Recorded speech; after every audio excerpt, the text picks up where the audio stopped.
So it turns out ATOMFALL has way more Easter eggs than I originally thought, and I missed a whole bunch of them in my last video.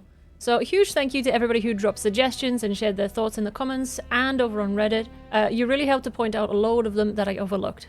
Welcome in everybody, my name is Sal, and today we're going to be looking at some more Easter eggs and references that you can find in ATOMFALL. If you did miss my last video about this, you can find it over here. We found 23 Easter eggs, and there are still more to find, so let's get into it. Originally, I didn't think this was going to be a super long video, but while writing this and compiling the list of all the secrets that we're finding, more and more Easter eggs just kept showing up. So, starting up in Wyndham again, let's take a closer look at these hidden gnomes. While they're not exactly an Easter egg, they are part of an achievement that you can unlock for smashing 10 of them. And when you do, you'll hear this line. It's speculated from a few people that this could be a reference to the 1991 game Lemmings, in which you would try and keep your little fellas alive, unsuccessfully most of the time. As the games progressed through the years, they added voice lines to the little lemmings. The one that we're after is for the lemmings that had been turned into bombs. Just before exploding, they would say this. Oh no! Oh no! Oh no! Oh no! And if we listen to the gnome again, they sound pretty similar. What do you think of this one? Also, while you're hanging around Wyndham beating up defenseless gnomes, you'll hear all sorts of announcements from the tannoy. One of them has been noted that it sounds very familiar. This one in particular.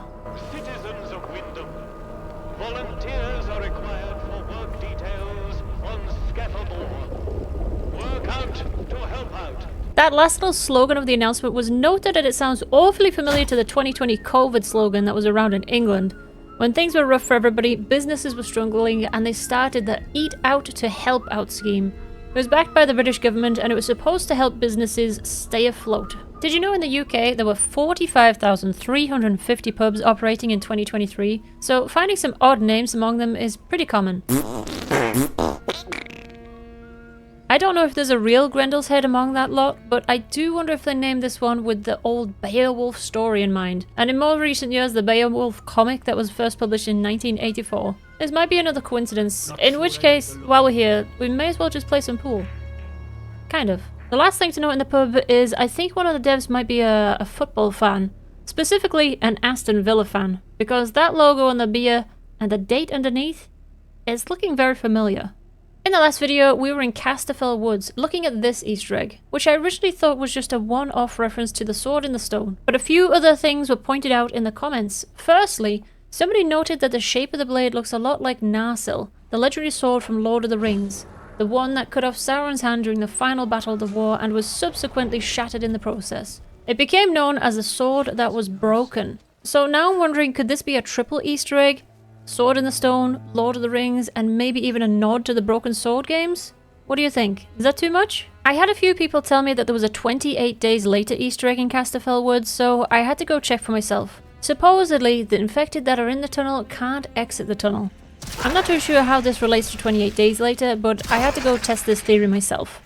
In the beginning, I kind of thought they might be onto something, as the blue fellas lingered on the edge spitting goo at me, but after a few seconds of doing that, yeah, they can definitely follow you out of the tunnel. As much as I would like to think that this could be an Easter egg, I don't really see it myself. Although, fun fact, in 28 Days Later, they did have a few scenes set in Cumbria. This shot right here is of Honister Pass, which leads up to an old slate mine. And recently, some people spotted the film crew again in Cumbria's Ennydale Water back in 2024, shooting some footage for the next film.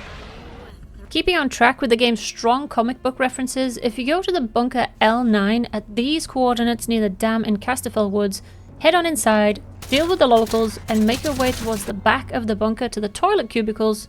Here you can find a blue-skinned soldier, bare-chested, wearing an army helmet.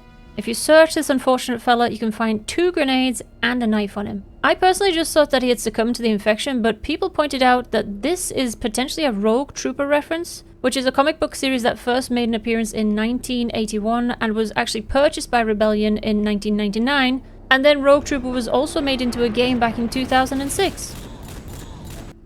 In the last video, we had a look inside the helicopter that was downed in front of the Brinsop Manor ruins, but behind the ruins is a very intact hedge maze. If you head into the maze, tucked away in a corner, you'll find a very well-dressed dead fella with a bowler hat, umbrella, and if you search him, you can find on his person is a revolver. This is apparently a nod to John Steed from the 1960s British TV series The Avengers. While we're still in Skethermore, we're going to head up into the prison for the next Easter egg, because in the last video we did find a Prisoner series reference in Wyndham, but apparently there's one more reference to that iconic show to be found in the actual prison in Skethermore. Head on over to the prison on the 2nd floor, and in cell number C19 you'll be able to squeeze through the bars and pick up this note. The most prominent line of which says, "I am not a number, I am a free man."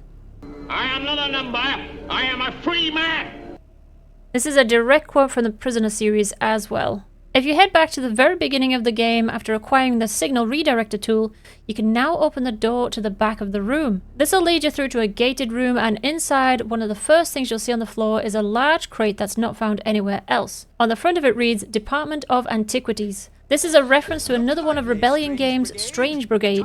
The Department of Antiquities was a British government agency that commands the Strange Brigade's team in the game. While we're over here in Slatendale, there is another subtle Easter egg over at this location on the map. In front of the double-decker bus, before the Outlaws era, you'll see a few warning signs. The one that we're interested in is the one that's leaning up against the double-decker bus that reads Deathline. You'll be forgiven if, like me, you may have just thought that this was a strange thing to write on a sign, but in fact it's a super subtle nod to a 1972 British horror called Deathline, where the plot was about cannibals eating the London Underground commuters. What strange hunger drives it to prey on the young and strong?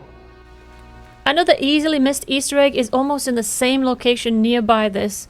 If you head a little ways up the road to this location in front of the mine entrance, you can find a minecart, which isn't anything unusual, but if you look a little closer on the side, it actually reads, "Don't dig straight down." Which of course is the infamous advice given to any new Minecraft player, because when you do, you're gonna have a bad time.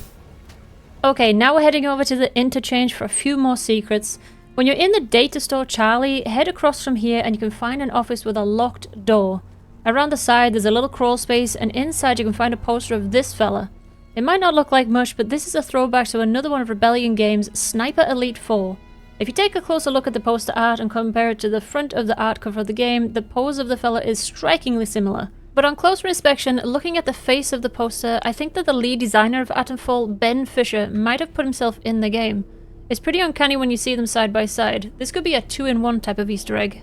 Inside the interchange, while you're making your way through the robotics lab, if you head up these stairs and over to the storage room door and look to your left, you'll find this creepy red-eyed robot head staring back at you. When I played through the game, I just thought it was a creepy head that followed you, but it's actually an Easter egg from ABC Warriors Hammerstein from 2000 AD comic series with the same name. The comic 2000 AD is actually now owned by ATOMFALL's developer, Rebellion. Our last Easter egg is taking us deeper into the interchange.